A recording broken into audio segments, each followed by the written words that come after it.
Good afternoon, everybody. Hope you are all doing well.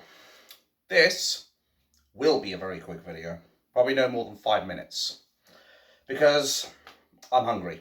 I need some food. Because when I don't have food, I get very grouchy, I get very fucking angry. You don't want that. But I digress.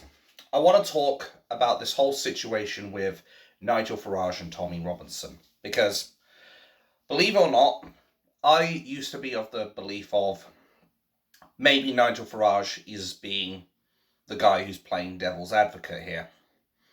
But it's become quite apparent over these years that Nigel Farage, he may be able to put on a good show. I mean, hell, he had fucking, what's his face from Ant Middleton from that Channel 4 show, SAS Who Dares Wins, even going up there and giving a speech on how we need reform in this country and how we need people to feel safe, we need to close the borders, etc., etc.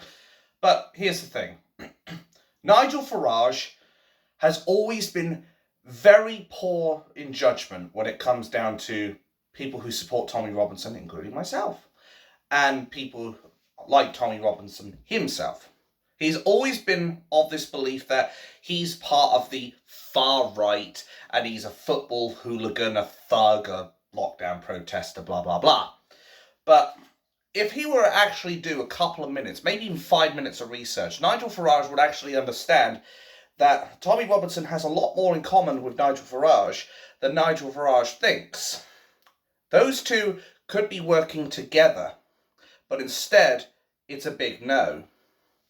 It is a big fuck him, fuck everything he stands for, and all that shit, basically.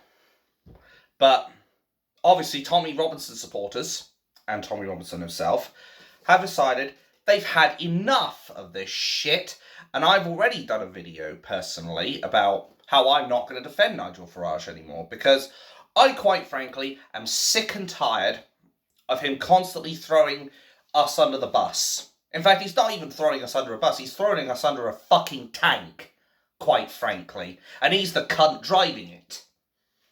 He is constantly slandering us as the Tommy Robinsons or the far right who are instigating these riots. And he should know better, because he knows damn well that Tommy Robinson didn't instigate the riots.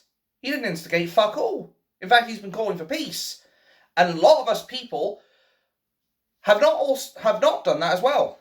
Nigel Farage should know better than that. Nigel Farage also knows better about libel, defamation and slander, which he has committed in a huge abundance against the Tommy Robinson supporters, and he should know full well what that could mean if he gets his ass taken to court by a couple of thousand people.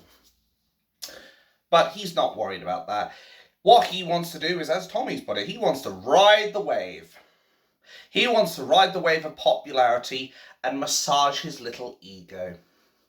I feel weird now for rubbing my hand. Anyway, he wants to rub his... Stroke number one. He wants to massage his ego, basically. And frankly, he needs to put that to one side.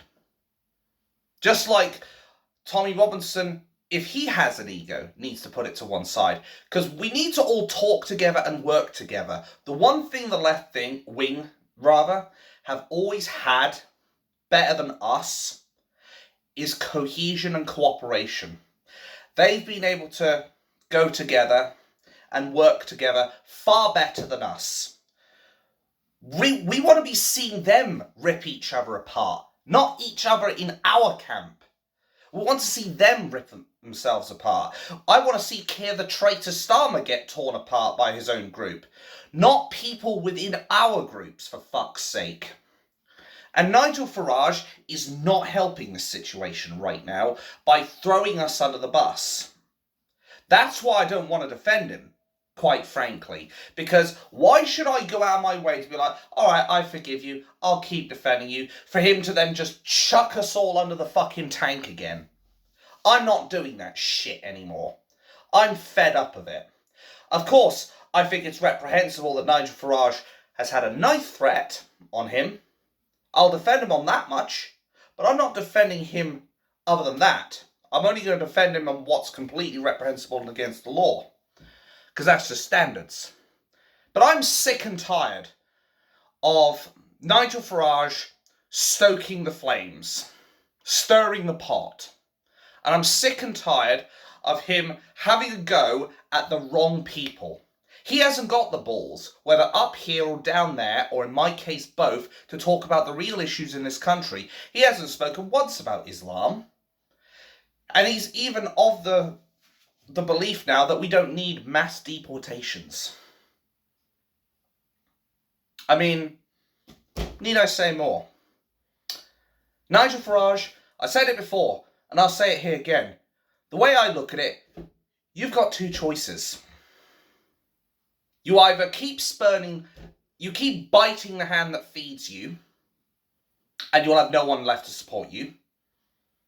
Or, you can cut the bullshit, come out, be a man, apologise to all of us. We can put our differences aside, and we can actually reclaim this country. How many people at that 27th of July rally said they voted for reform? I think every fucking person in that rally said they voted for you, including myself. Time to do some good, Nigel Farage. Time to make good on the people who voted for you. Because as much as you don't like it, a lot of us people who support you are Tommy Robinson supporters. And if you continue to bite the hand that feeds you, before long, you'll be thrown to that school of piranha over in the left wing.